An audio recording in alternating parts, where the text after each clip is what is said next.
And we are back. So I was gonna do this whole thing with putting on the same shirt I was wearing last time and looking the same, but I gotta give up the ghost. You see all these new decorations, you see my new hair. You know that this isn't filmed on the same day. I know this isn't filmed on the same day. Who are we trying to fool here? This is all just a game we're playing. Who are we playing it for and what's the prize? The prize is knowledge. Anyways, I did get something a little wrong in the last episode. Not too serious. It's just, there's this iconic moment.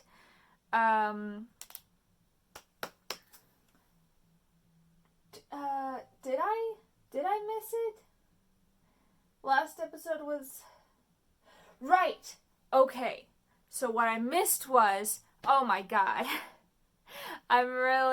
You can tell I'm really in it right now. Alright, so, what I missed was when Wes and Chris started fighting, Wes threw a big fireball at Chris, and, Chris and Sonichu were down in the valley, practicing or whatever, right? And so,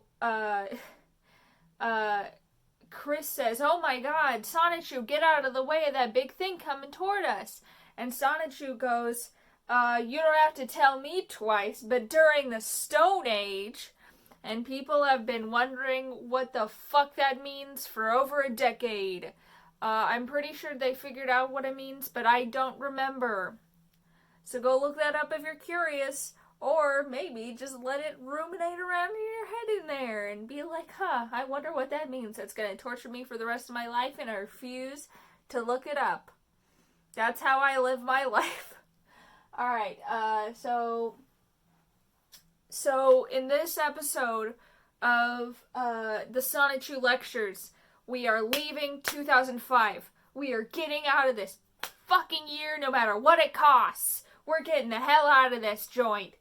So we're going to cover issue 3 and something else too. I'm going to cover something else too. See, issue 3 sucks because on my board it's all curled up. It got damaged somehow. Let's see if we can't straighten this out a little bit. So you can see this name. Let's see. This is riveting. I'm sure this is riveting content. This is what you come here for. You come here to look at me straighten out... Oh, shit. Straighten out papers and pick up thumbtacks so I don't step on them on accident. Alright. Is it straight? It's not. Fuck it. So, this is what we're dealing with here. Episode 9, Sonichu Babies, and Episode 10, When Hedgehogs Meet. That is what they were called, and you're just gonna have to remember that because it's all curled up. So, issue 3 is one of my favorites because all it is just introducing a fuck ton of useless shit characters and a few good characters, but shit spiritually, you know. So, oh my god, we have so much to cover. Okay, I also have it open over there on my computer so that I can look at it, because God, I'm gonna get so sidetracked. Okay, so Sonichu Babies opens with, do you remember that fucking... Focus.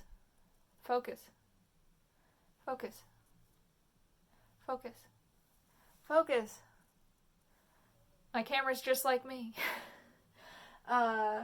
It's still not very good. Oh, okay, there we go.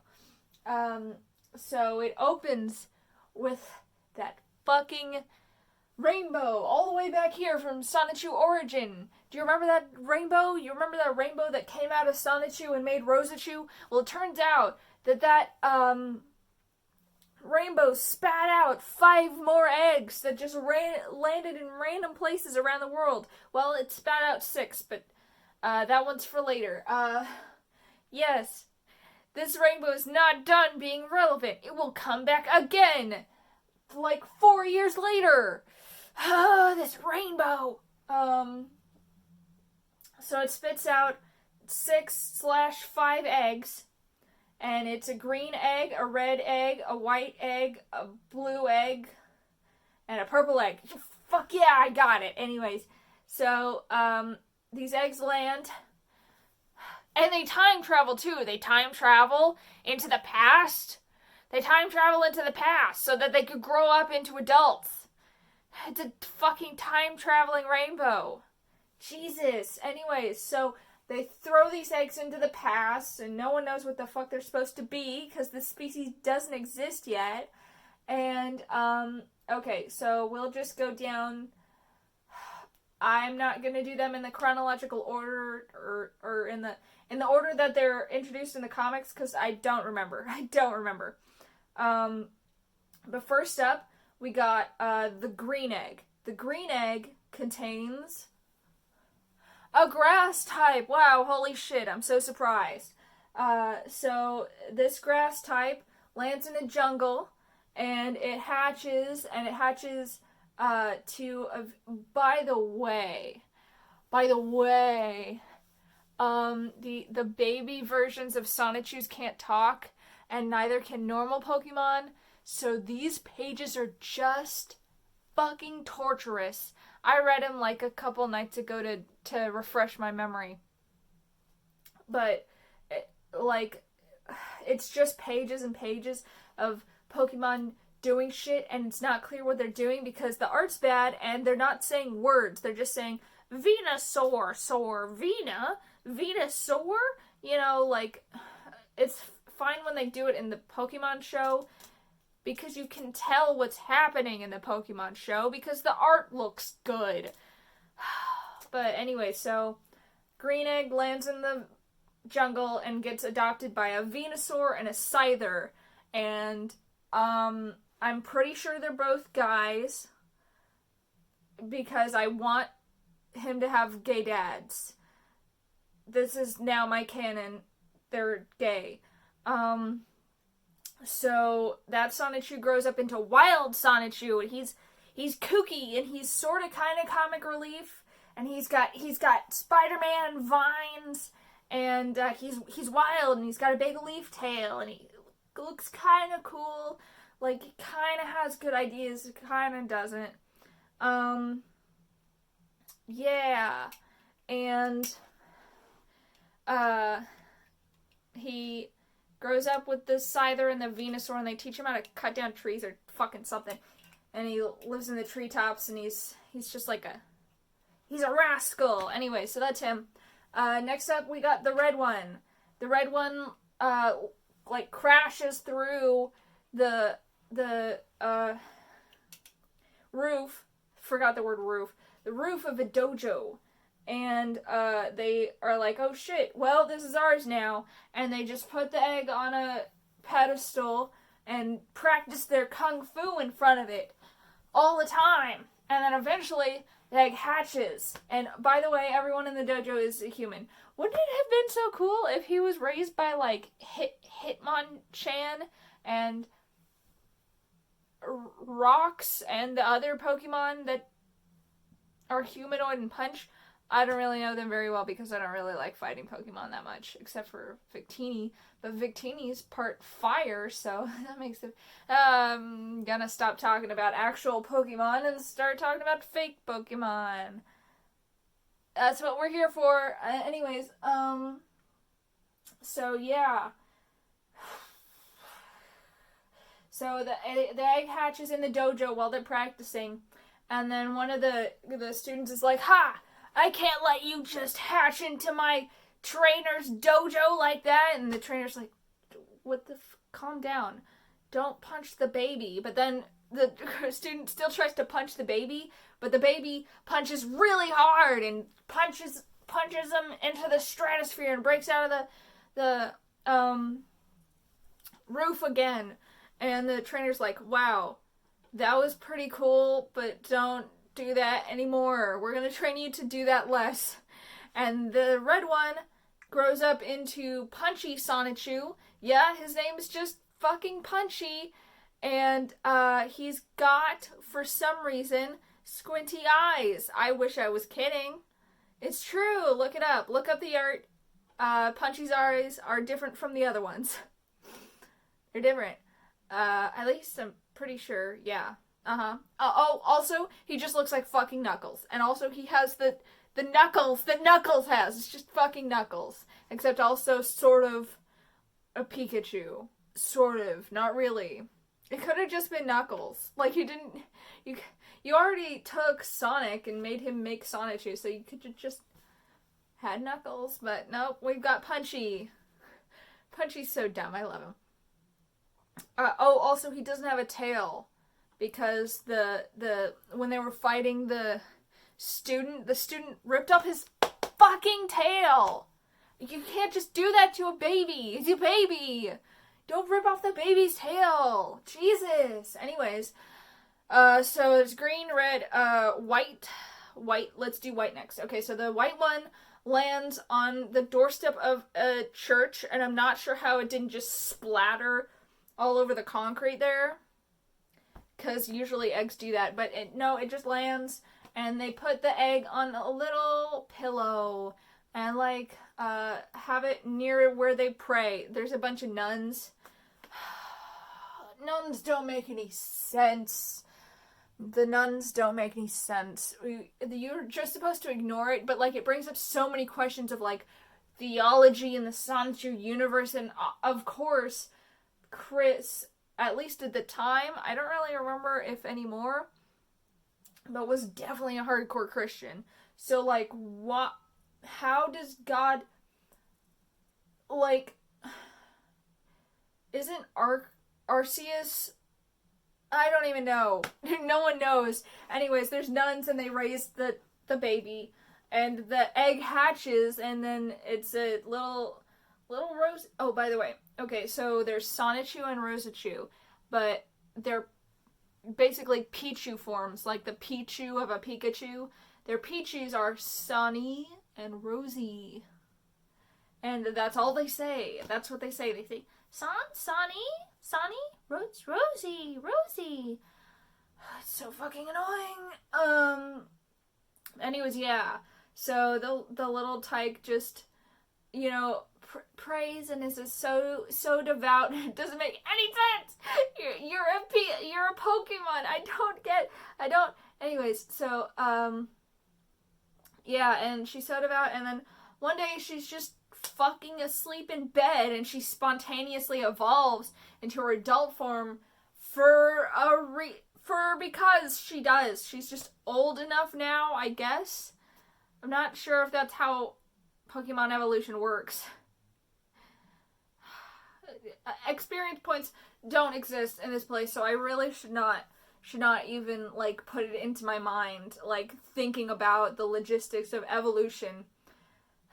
Even though she never fought once in her life. I guess it was just a gift from God. Anyways, so she's an adult, and it's so funny. I think she evolves to an adult while sleeping in bed, but there's a cutaway of, like, Chris climbing into her room and giving her a single ponytail holder and some heels and be like, you're gonna need these. If you're gonna provide her with clothes, can you provide her with more than that? I mean, oh my god. Okay, so adult Sonichus, if they're female, they do have... So, like, could you give her a shirt? Just a shirt. Any shirt. Literally any shirt. They don't have nip-naps, but it's like, okay, why did you do that, though? Why did you do that, though? Anyways, so, yeah, so that's 3 down. The blue one, I actually like the blue one. So the blue one lands in in the ocean, in just the fucking sea, and is adopted by a Swampert. Yeah, a Swampert. And they just, swim around and do stuff. But then one day, a fucking boulder lands on the Swampert from God knows where. I sure don't know where. I have no clue where this friggin' boulder came from. And it lands on the Mama Swampert.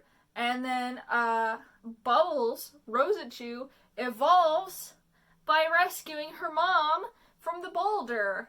It's not the most original, but I like Bubbles. I think she's nice. She's like sort of a hippie, sort of... Okay, the characters of all of these Sonichus are completely inconsistent and totally forgotten at a whim at any time. And they're so like one-dimensional that it's like, it's fine if you ignore what their personality is because they barely have any in the first place. But I like Bubbles, and I think that she has the most potential if her art was redesigned to look good. To look not like shit. I've actually done it a few times myself, but I would have to redo it again and again and again. I'm never happy with my Sonichu redesigns. I've done it like 5 times over all the years that I've been a fan, but I'm never satisfied. Anyway, so, yeah, that's Bubbles, and she's gonna make a seashell necklace. So, that's Punchy, Wild, Angelica, Bubbles. Oh, Magichan. Oh, thank God I saved Magichan for last, because I think Magichan is last. He's kind of the most important. Magichan will eventually become the most important character in Sonichu for more reasons than anyone can count. So many reasons. Oh God. I liked Magichan so much, and then things happened. Oh man, I don't even know what exactly happened because I'm scared to read it all. But basically, what I'm alluding to is recent developments, and I don't really know what to do with them. But anyway, so the purple egg lands on a mountain somewhere, and it's adopted by some weird, mysterious psychic force in the mountain who raises the baby in seclusion and teaches it the ways of how to be psychic and shit. And eventually evolves while like in a meditation state. And it's revealed later that this mysterious force was Mewtwo. It was fucking Mewtwo. Fucking Mewtwo is Magichan's dad. Fucking Mewtwo is Magichan's dad. No, don't. Shut up. I don't care. Oh, I should probably... Okay, hold on. I need to put a charger on my camera. Okay, we're good. Alright, what were we talking about? Magichan. Magichan, right.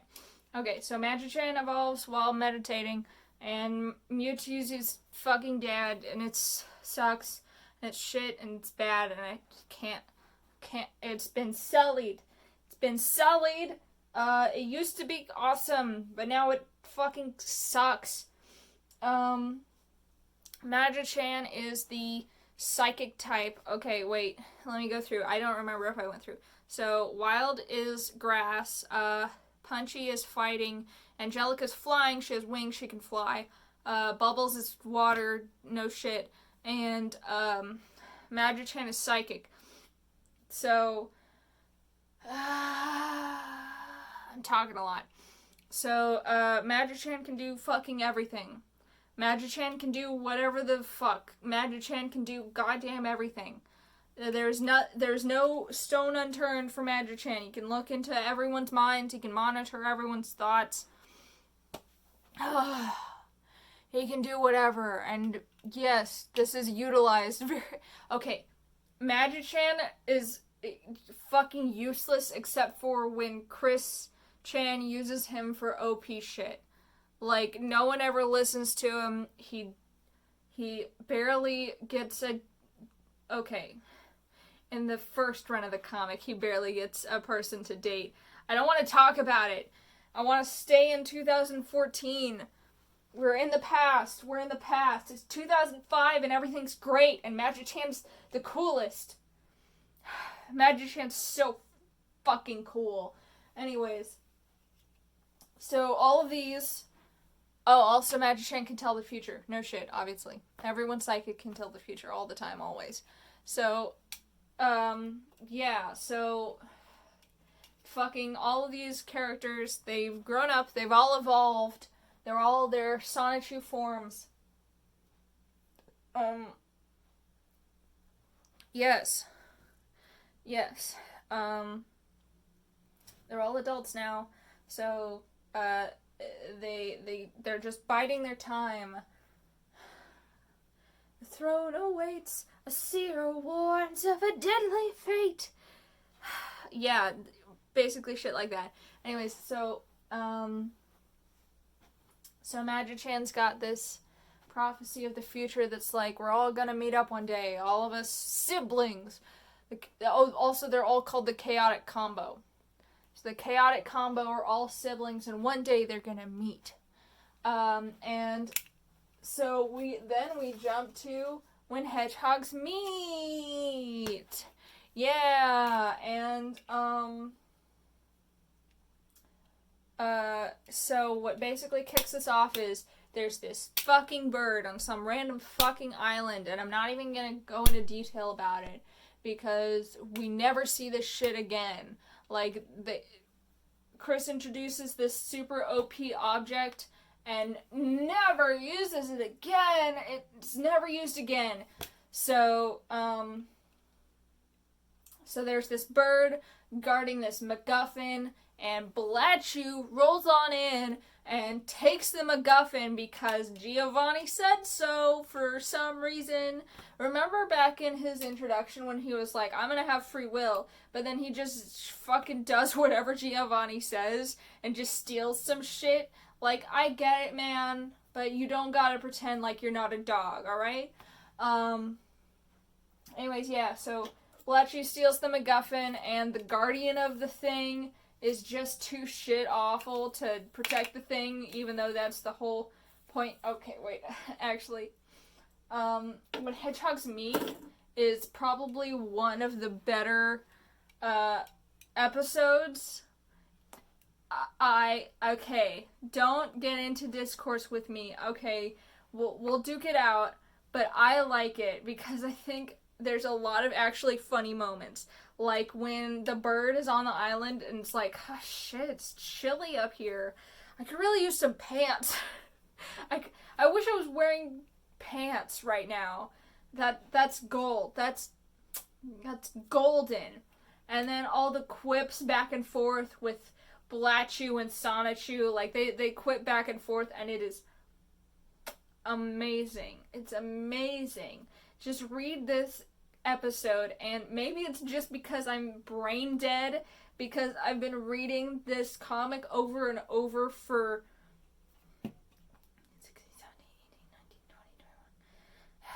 7 years.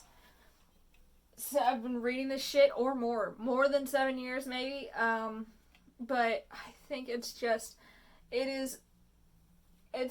not the best, but it's closer than most of this other bullshit. It's so close. I'm so mad that it falls flat. He steals the shit, and then he zooms off on his rocket, whatever, and on his way away, he knocks into all the other Chaotic Combo and pisses them off because he bumped into him. Like, he flies, okay, so this thing's on an island, so he flies over the ocean and he knocks into Bubbles, who's like, hey, fuck, I was making a sandcastle, or whatever she's doing. So she chases after him, and then he flies over the jungle and he knocks Wild out of the tree, and he's like, yo, asshole, and he chases after him. And then he just knocks into Punchy, and Angelica's planting some flowers, and he rips him up, and she's like, hey, dickhead! But she doesn't say dickhead because she's a good Christian girl. And so they all chase after him, but eventually they lose him because he's got rockets. But they all come together because they all noticed that they were chasing the same dude, and they were like, hey, yo, what up? Oh, shit! You're part of that species that I had no idea there were other members of. Like, I'm just part of this random, like, mystery species, and you are also that. What the fuck is up, yo? And so they all say hi, and Punchy says the flowers are pretty, and Angelica's like, thanks, you should see them from above, because she can fly. So she had written, like, peace in flowers and whatever, and you can only see it from a bird's eye view. Way to be elitist, Angelica. Did I ever say that her name was Angelica? I'm so sorry. I'm so just all over the place. So yeah. So they all meet and they all whatever. And I don't remember what happens next. Okay, hold on. So Blatchy's like, yeah, smell you later. He's still zooming off. I think what happens next to catalyst this is we cut to Magi-chan. Oh, right, yeah, we do. We cut to Magi-chan, who's like like having his telepathy, and he's like, okay, all the rest of my siblings just met up, so that means that this is about to happen and that's about to happen. Alright, and if we do this, it'll set off that. Alright, I guess it's time to go meet him. And he has this sigh that's like, I don't want to fucking do this. And it's like, oh my god, if the characterization had stayed, that would have been so fucking good. Like, Magi-chan's opening monologue is like, oh my god, there's a nugget there! If I could just sift it out of all the dumb shit. There's so much potential. That's why I'm so attached to Sonichu, because there's so much potential. It's all just wasted, and it drives me insane. It drives me just crazy. So yeah, so he's like, alright, I guess I gotta do this. And so he teleports to the other four. I could swear that I'm missing one, but I'm not. It's just Bubbles, Angelica, Magi-chan, Knuckles, and Wild. I guess I feel like Sonichu should be there because he's usually there, but and there's a bunch more characters that come in later, so I guess I feel like I'm missing out on those. So yeah, so Magi-chan goes over to them and is like, hey, I know where he is right now. He's over there, and he got stopped by Sonichu because he knocked into Sonichu, and Sonichu was like, what the fuck are you doing? And he was like, I'm not stealing. Definitely not. And Sonichu's like, that's bullshit. So Magi-chan's like, we gotta go help Sonichu fight the dude, so let's get on over there. And they go over there, and Sonichu's like, whoa, hey, more hedgehogs. I'm not gonna question this. I'm just glad that y'all are here. What up, mi amigos? And then, this is the worst scene in the episode because they get into like a huddle and they're like, okay, you guys handle this. They like get in a huddle while Blatchy's just standing there like, he's just standing there watching them huddle and talk about how to defeat him. I guess, it'd be so nice if it turned out that it was canon that, like, Blatchy wanted to be defeated because he does have free will from Giovanni and he didn't want to steal this thing, but he couldn't just not do it, so he let them beat him and put it back. That would be cool, but that's probably not the case. Anyways, so they do some moves on him, and there's a gag where it looks like he's going in a pinball machine. I kind of like that if it was drawn better. And they beat him and they win. And there's this misconception that everyone has. They always think that when he's like, they beat him up and he's laying out on the ground, they think that there's like blood coming out of his head. And it does sort of look like that, but actually what it is a bunch of birds going around his head, like tweet, tweet, tweet, tweet, tweet, tweet, tweet, like in the old cartoons. But the thing is, it's so shittily drawn that it does really look like they just spilled his brains out on the grass. It's really good. This comic is really good, you guys. So yeah, and that's about it. Except at the end of that issue, at the end of all of the issues, there's this fake advertisement. Like at the end of Sonichu Babies, it was an advertisement for MySpace. But at the end of When Hedgehogs Meet, there's an ad that I really want to read to you, so I'm going to have to go get it. Hold on. Oh, come on. My whole computer turned off. Alright. I've got to log in and everything. What the fuck? Alright, hold on.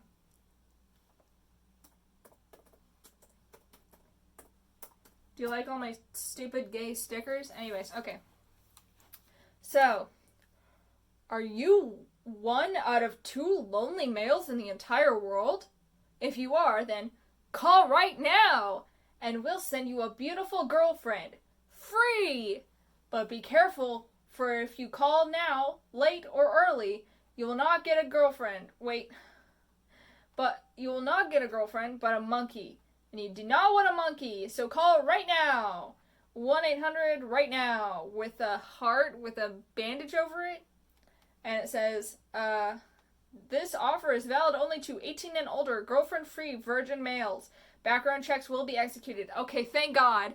But also, I didn't realize, it says, for if you call now, late, or early. So, okay, obviously it's fake, but so at no time can you call. I guess that's the joke, but it's not very funny. Alright, anyway, so putting this back. So, at some point, looking at my board here, I know that Mr. Ghost is blocking some of it, but you may notice that it jumps from issue 3 to issue 5. What happened to issue 4? I wonder where it could be. Well, guess what, fucker? It's hidden all along. It's on the back, see? The hidden 4th episode. Issue 4, the sub-episodes. You thought that they were gone. You thought that I forgot about them or I was going to skip over... Focus. There we go. You thought I was going to forget about them or I was going to overlook them. No, they're on the back. They're hidden. Because they're sub. They're the sub-episodes, so they're... So beneath the secrets, they're the secrets. So they're right here. Behold, the sub-episodes. So what these were... is they were actually at the end of each of the issues that we've already talked about so far. But then later, Quick went and took them and put them into issue 4 altogether and a couple new ones. I think these were in the comic and then these were new. So, we're going to talk about these right now and we're going to get through it because we're leaving 2005. These were made in 2005 and then we get to fucking move on to 2006, which I'm sure was a better year. Don't fact check me. Anyways. Whew. Okay. So the sub-episodes. These all follow Quick in like real life. And, oh shit. I really knocked a bunch of stuff over when I did that. I probably should have premeditated that better rather than just like ripping it off the wall and shit. Drink break. We're gonna take a drink break. Okay. So, number 1, Jerkoptastrophe. It's kind of spelled like catastrophe, but Quick forgot the last H, so it says Jerkoptastrophe. Lots of people have debated whether this was on purpose or it's like a pun. I don't know, I don't give a shit. If it's a pun, it's not a very good one. So, this one's really simple. So, Quick is sitting in,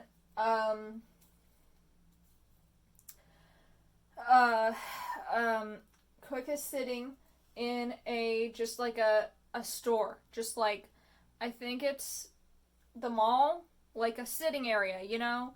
Like in a mall, they sometimes have some benches, or like a food court, like sitting in the food court. So Chris is sitting in the food court and just doing some shit, I think playing on his DS, I don't know. And going like, I still have no boyfriend, free girl to call my sweetheart from the ground up. My heart is broken or whatever. And then this jerk op comes along, which is what Chris calls the authorities, like cops or security personnel or shit like that. Basically, anyone who wants him to leave places. So this cop comes up to him, or this security person comes up to him, is like, "Hey, yo, what up?" Well, in the comic, he's really mean. He's like, "Virgin, you're gonna stay sexless your entire life because it's definitely a conspiracy by all the people around you, and not just because of your personality. So you need to get out of here, so you can't get a girlfriend with your attraction sign that will definitely work and isn't solicitation or harassment whatsoever." And Chris is like, "No, I'm not gonna leave. Why would I do that? You can't make me go, jerk off." And the jerk off's like, "Fine, I'll beat the shit out of you then," or something like that. And Chris is like, "No," and turns into Chris Chan Sonichu, and beats the shit out of the security guard. And I wish I could deal with my problems like that. Oh man, I guess that's the allure of this to Christine. This was based on several real occurrences. In the past, Christine has gotten kicked out of countless places for soliciting and harassment and just like loitering, which I guess I don't entirely agree with as a law, like loitering, because it's just sitting around. But like, it's just like taking something that happened to her in real life and fictionalizing it and making her the hero. So yeah, so Chris Chan Sonichu beats the shit out of this dude and this is also a real thing, the Kamehameha. So from Dragon Ball, the Kamehameha. I don't know what it is. I didn't watch Dragon Ball, but I know about it because of cultural osmosis. So Chris does this thing in real life. This happens in real life. This is real. So she'll go, "Curse, yay, hame, ah," and really concentrate on sending this beam to someone. And it's supposed to give the person bad luck. Which doesn't sound very Christian to me. That sounds pretty witchy. That sounds pretty much like energy manipulation. Hey, what's up? What's up, my witches? Anyways, so that is a real thing. So in the comic, Chris Chan does a Kamehameha at this dude, and he's like, "Ha! That didn't even do anything to me." And then he promptly slips and breaks his glasses, and also hears word that his wife is divorcing him because of his filthy smoking habit, and she's taking the children, and also he lost all his stocks or something like that. Just like within the next 5 seconds, an absolutely comical cavalcade of bad luck happens to this dude, and he's crying on the floor, and Chris is like, "Your heart was shattered, but my heart was previously shattered too. Now you know how it feels. Ah!" And that's about it, I think. Yeah, and then Chris is just like, "Fucking don't fuck with me, trolls and jerk-ops. I'm on a love quest, and I won't be deterred." And that's about it for that one. It's pretty simple, but I just put in a lot of jokes there. So, number 2, the rise and fall of my heart. It's rising and falling all over the place. This one is also based on a very specific real-life story, and it's very fraught. So, this involves another woman out here, the story, and, in the comic, after the rewrites, after Shigeru Miyamoto, she was called Fandana, so we'll call her Fandana. She also wrote her perspective of this situation. I could look it up and read it, but okay. So see, okay, so if this was an in-person lecture, I'd look it up and I'd read it. But since you guys are already on the internet, just tab over and look up The Tale of the Crazy Pacer. Like, pause this video, go read that, and then come back. Alright, you done? Alright, okay, let's go. So, Chris is yet again loitering in a mall, and it turns out that he was, pacing back and forth, like, down the halls of the mall, just, like, looking for a boyfriend for girls, and, so this employee of one of these stores sees him and says, "Hey, do you want to go get coffee sometime?" And, oh, right, so on the DS and, like, playing something, and this girl comes up, says that, and, Chris goes, "Yes!" And there's this pose page of him going like this, and it's surrounded by a rainbow heart, but then people made fun of Chris and said that it looked really gay because it was rainbow. So then it was changed to something else. I don't remember what it was changed to, but it was changed away from the rainbow heart, which sucks. It was kind of cute. Anyways, yeah. And then, since Sonichu and Rosichu are real, Rosichu is just shopping in the same mall and doing some shopping, and goes around and, passes by the store that Fandana works in, and hears her talking to her coworkers, and the coworkers are making fun of her, like, "Ooh, do you hear wedding bells? Is he dreamy?" And Fandana's like, "No, it's a practical joke I'm playing on him. My boss made me do it." And Rosichu goes, "Oh no, Chris is gonna get his heart broken. I gotta tell him." And so she goes outside, and for some reason, Chris has gone outside into the parking lot, I guess, to sit under a tree and play this game on the DS. I don't remember what it's called, but it's some sort of, like, dating simulator, and Chris is playing it to go through all the different pickup line options to see which one he should use.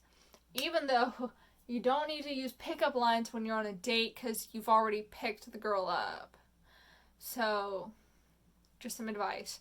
But anyway, so playing this game, and Rosichu goes up to Chris and is like, "Chris, I just heard the most horrible news.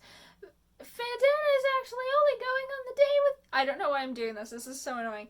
"Fandana's only going on the date with you because it's a prank. She was dared to." And Chris is like, "I don't believe you. Thanks for looking out for my heart, but I'm gonna go on the date anyway."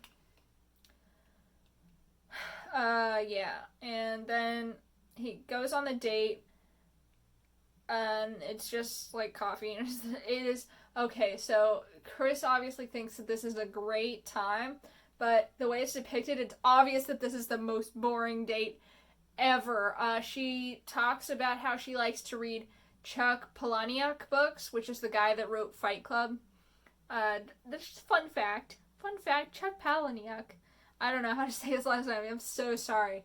But yeah, and then Chris goes, "Hey, was this date a prank?" And she goes, "Yeah, but I still think you're a nice guy." And then Chris goes, "No!" And this happened in real life. Chris really screamed no like Darth Vader in the mall in front of everyone. Yeah. And I think that's the end. And, yeah.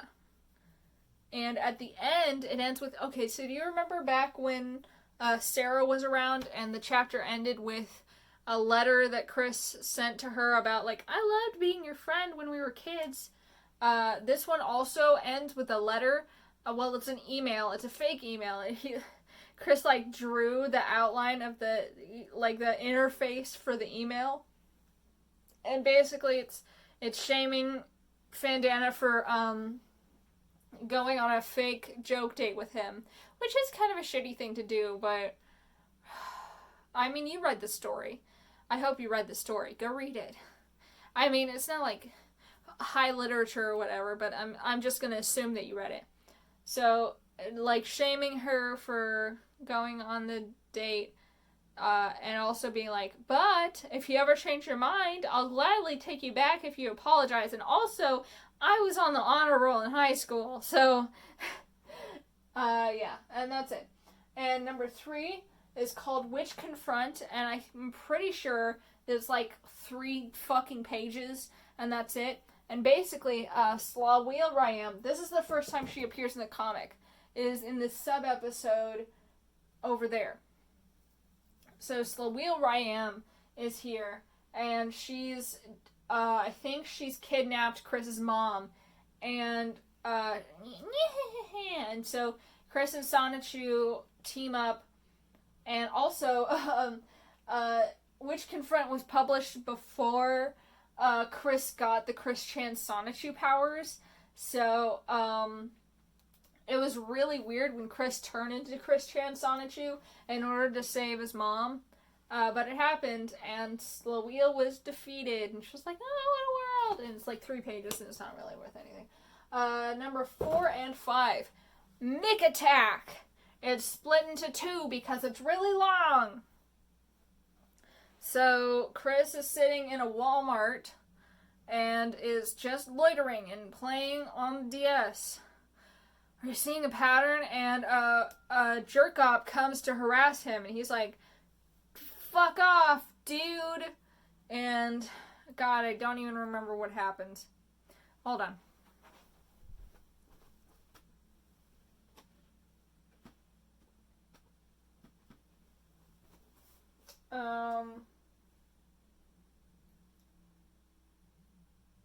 Oh, right!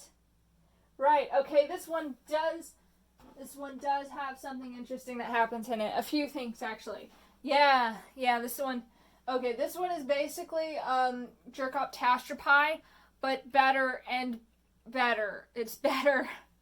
More interesting, at least.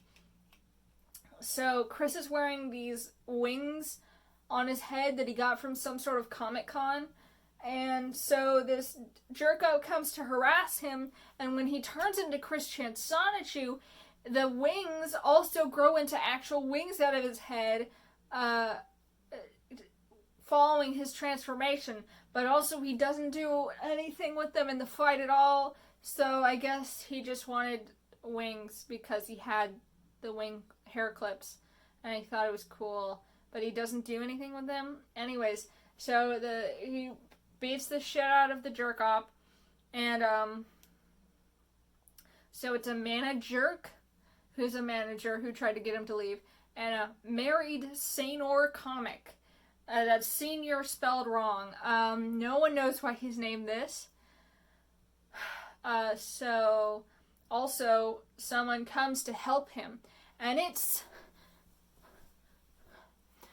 the Sonichu character that I've been obsessed with most recently, because I realized he could be really cool if he just had been given the potential. Darkbind Sonichu. Do you want to know about Darkbind? I'll tell you about Darkbind. Okay, so here's the deal. He is a combination of Sonic and Pikachu, like all Sonichus are, but he's also a combination of Darkwing Duck and Zelda, or no, Link. Oh my god, I made that one mistake everyone always makes. Fucking Link from Legend of Zelda. Oh shit. Oh, the cats. Oh, the feral cats. Oh, that was terrifying. I thought that was one of my cats. I was like, oh my god. I hope you didn't hear that on camera. That's fucking horrifying. Anyways, so, yeah, so Sonic, Pikachu, Darkwing Duck, and Link, all into one. And he's gotta rescue his girlfriend, Zelina Rosachu, from this magical sleep she's been put into by Clawdorf. Clawdorf is his name. And he appears like 3-ish times, and I can't point to it, but like later in the comic he appears a lot, but doesn't really do shit, and doesn't get anything done. Anyways, he's looking for a cure for his girlfriend, but I guess on the way there he can stop to help Chris beat up some just well-meaning employees. Um, so yeah, that happens. And there's a part where they rip off Monty Python. You know, the part where he goes, "Oh, your arm's off. It's just a scratch." Yeah, that happens. Uh, and they, uh,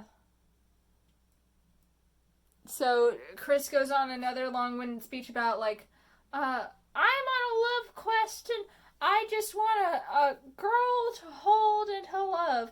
And you say, Virginia is for virgins, but whatever, you know, same speech that has happened 3 times.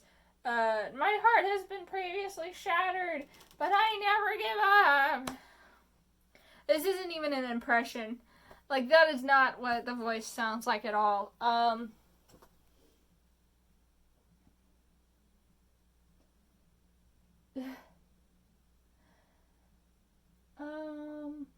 Yeah, okay, so number 4 ends on that speech about, like, ladies are too preoccupied shopping in order to notice a soul in need of love, so I have to hold the sign so that they'll notice me. Yeah. Anyways, so, yes. And then that's where part 4 ends, but part 5 is a direct smash cut, literally smash, as Chris is thrown into a wall by the WM manager, who's basically a big fucking robot manager, who gets in another fight with Chris Chan.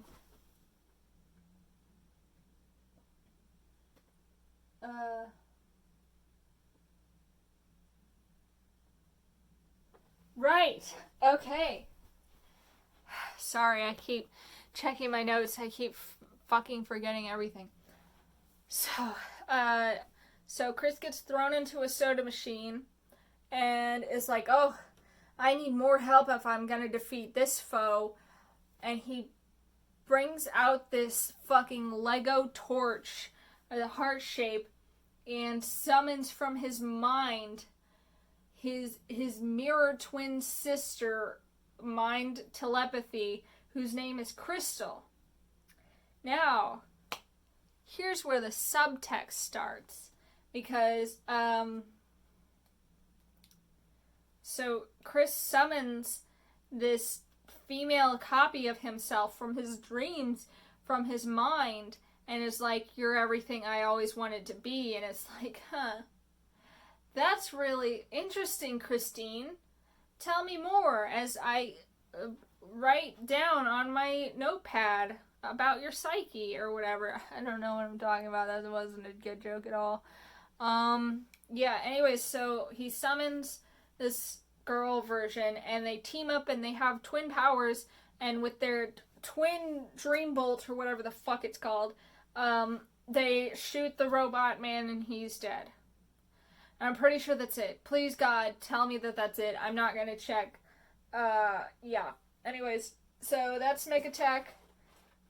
It's really interesting that she comes in on that one, because I was sure she came in on Off Target, but I guess not. Anyways, so Backyard Safari. This one's kind of funny. It's kind of got a cool setup, but I mean, again, it's like almost there, but not entirely. You know what I mean? So Backyard Safari is basically an explanation of jerk-ops and how they work and all this stuff. And it's set up like a nature documentary, like creeping in the bushes, like watching the subjects and like taking notes about them.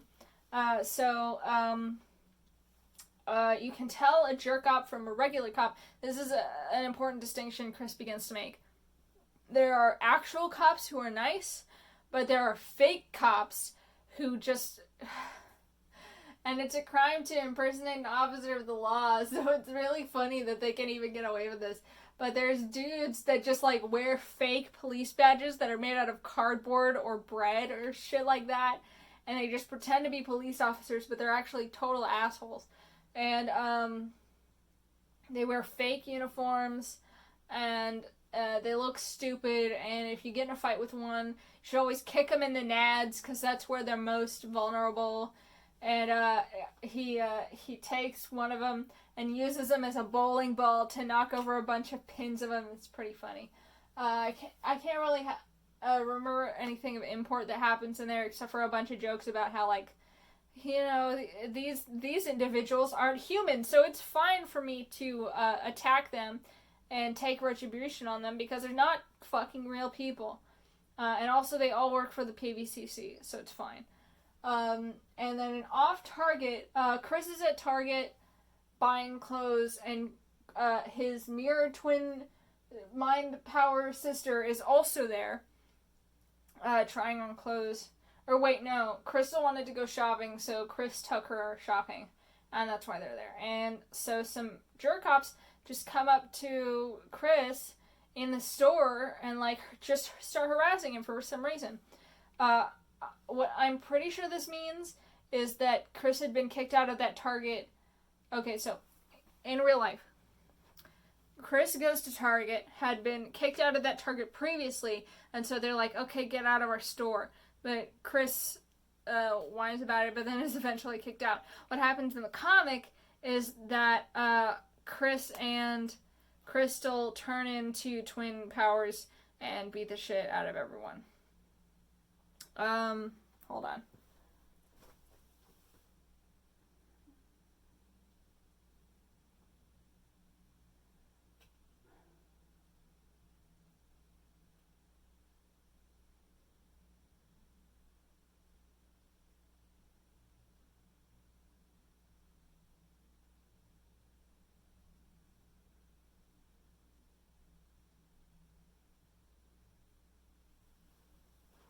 Yeah, okay. Also, Slowwheel and Graduan are also there for some fucking reason. Basically nothing happens except for a huge ass fight scene where they just beat the shit out of all the Target employees.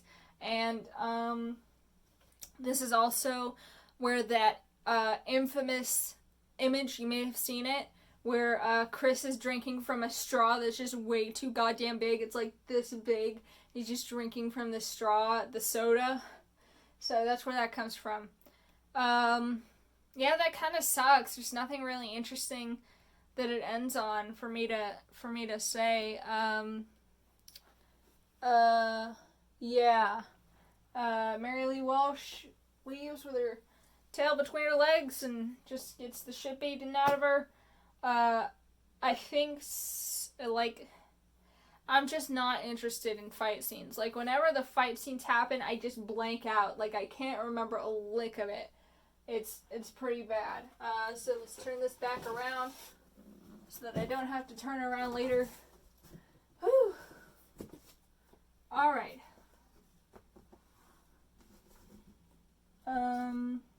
Shit.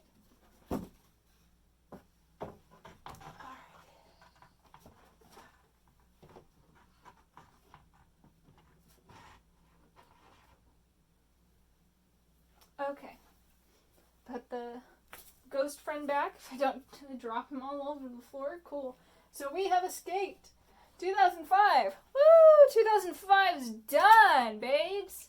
I guess I'll give you a teaser of what's going to happen next time. So we're going to enter 2006, and we're going to talk about my best friend's Cherokee wedding. That's where shit really starts to heat up. And shattered hearts and entrapment. See, this is the part where I always get stuck. I remember, like, 3 different times when I was giving this lecture in person, I would always get stuck right before episode 12. This is really the part where, like, you really gotta fucking go for it, or you're never gonna get through the lectures. Like, you're never gonna... And, like, we've still got all this shit to talk about because I'm waiting for a certain point in the comics to start jumping back into the real life. But, yeah, so anyways, we explored a little bit more of Chris Chan's psyche today.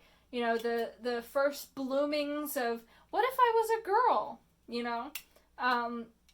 That's mainly why okay, so for some reason, the fandom, or whatever the hell we call ourselves, is kind of in disagreement about whether Christine's claims to be trans are true or not, because they're like, Well, Chris is just delusional. Yeah, but also is trans. Like, both of those can be true. Chris engages in a lot of magical thinking. Like the Kursi stuff. Like, Chris really thinks that shit actually works. So a lot of people are like, what if everything she thinks about herself is a lie? I don't think that's true. Because clearly, even all the way back in 2005, when she was still being a total homophobic shitbag, she was already entertaining ideas of, wouldn't it be better if I was a girl? And girls are just better, right? Those are not the thoughts of a straight cis dude. Those are just not. Obviously, it was confused because everything about Christine is always confused. But it's clear that there was already evidence, even a decade ago, a fucking decade ago. 2005 was over a decade ago. It's 15 years ago. Oh God, I feel so old. Anyways, I guess that'll do it for us. Yeah, I don't really have anything else. I can't talk about any of this. Just take a look at it though. Can you read any of those words? Those are some exciting words, huh? Anyways, yep. Alright, catch you on the flip. Can't wait to do the next one of these.